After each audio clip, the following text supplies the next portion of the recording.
Well, I'm making my way down this incline shaft at a talc mine. I'm about 1/3 of the way down. You can see here, I'm taking a rope down with me. I have it tied off outside there, up at the top, and that's to help getting back out because there's a lot of loose rubble you can see down there, and sometimes coming up something that's kind of this steep that has a lot of loose rubble can be very difficult, if not downright impossible. Might not need the rope, but I'd rather have it and not need it than, the alternative. So let's go check out this talc mine. Well, I made it down the incline shaft. There's my rope, and it bottoms out here in a little chamber.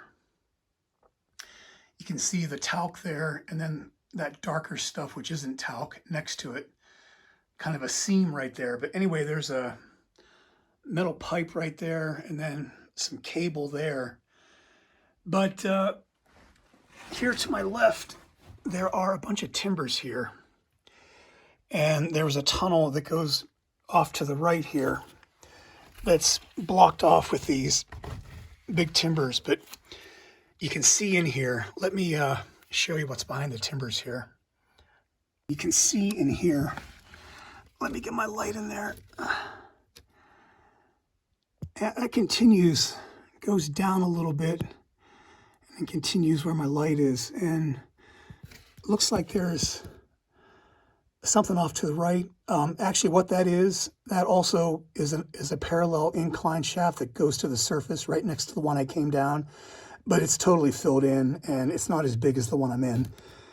But yeah, there's no way through here. These timbers are wedged in here pretty well. Otherwise, I'd remove them, but I can't. They're wedged in there. So here's one last look at how they plugged up that drift with a bunch of timbers. I wonder why they did that. I mean, you think they would plug up the entrance to the incline shaft way up there, but no, they left this open for people like me to come down here, but they plugged up access to the drift. Honestly, it looked like it dead-ended not too far in there, so I don't think we're missing anything all that much. But so unfortunately, that's it for this talc mine. Now I got to make my way back up this slope, and that's why I got the rope to help me cope with the slope. Well, having the rope definitely was a help.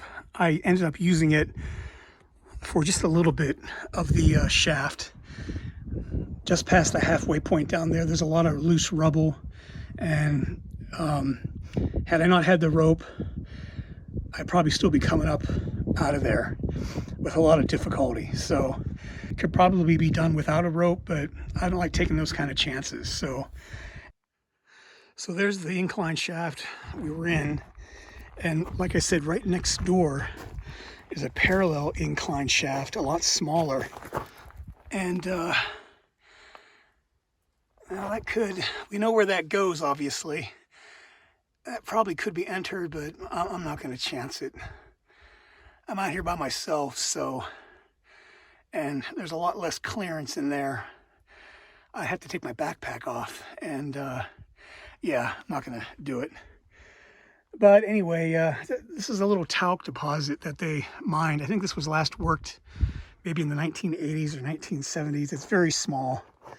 There's an open pit a little bit further to the left, but that's really it. So anyway, that was the exploration of the incline shaft right there.